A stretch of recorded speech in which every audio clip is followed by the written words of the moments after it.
6 000 membres des forces de l'ordre déployés, rassemblements et ventes d'alcool à emporter toujours interdits et couvre-feu renforcé depuis samedi. La Nouvelle-Calédonie se prépare à vivre un 24 septembre sous haute surveillance. Le point sur la situation avec Esther Cuneo et notre partenaire Calédonia.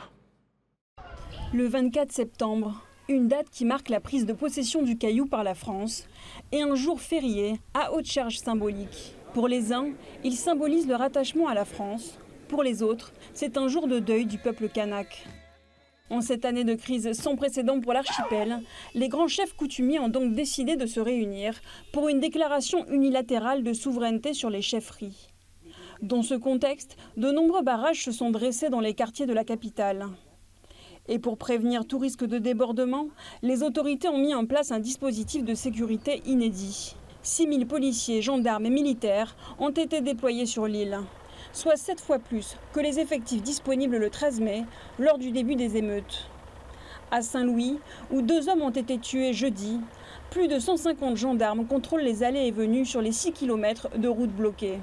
Aujourd'hui, nous avons une attention particulière sur ce qu'il se passe à la tribu. Nous aurons des moyens particuliers déployés aux abords de la tribu pour garantir la sécurité des abords immédiats de la tribu.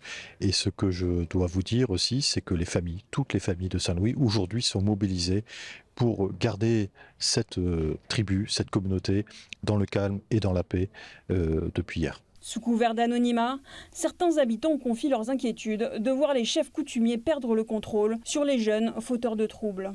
C'est bien lourd, hein, parce que ça fait troisième cousin quand même qui tombe. Les vieux, ils ont plus de droits sur les jeunes.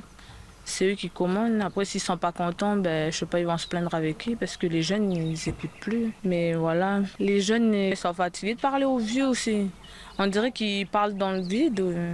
Sans révolter, nos jeunes, ils veulent plus se rendre, ils préfèrent mourir chez eux. C'est tout. Et si le FLNKS appelle au calme, il ne voit qu'une seule alternative pour retrouver la paix. Pour nous, la seule issue pour résoudre ça, à la paix durable, c'est l'indépendance du pays. On ne peut plus retourner en arrière. Nous avons déjà trop eu de dégâts et de morts, assassinés. Et pour nous, il faut aller jusqu'au bout du processus. Aujourd'hui, il faut aller à l'indépendance. Au total, les violences ont fait 13 morts, dont 2 gendarmes, des centaines de blessés et des dégâts matériels considérables.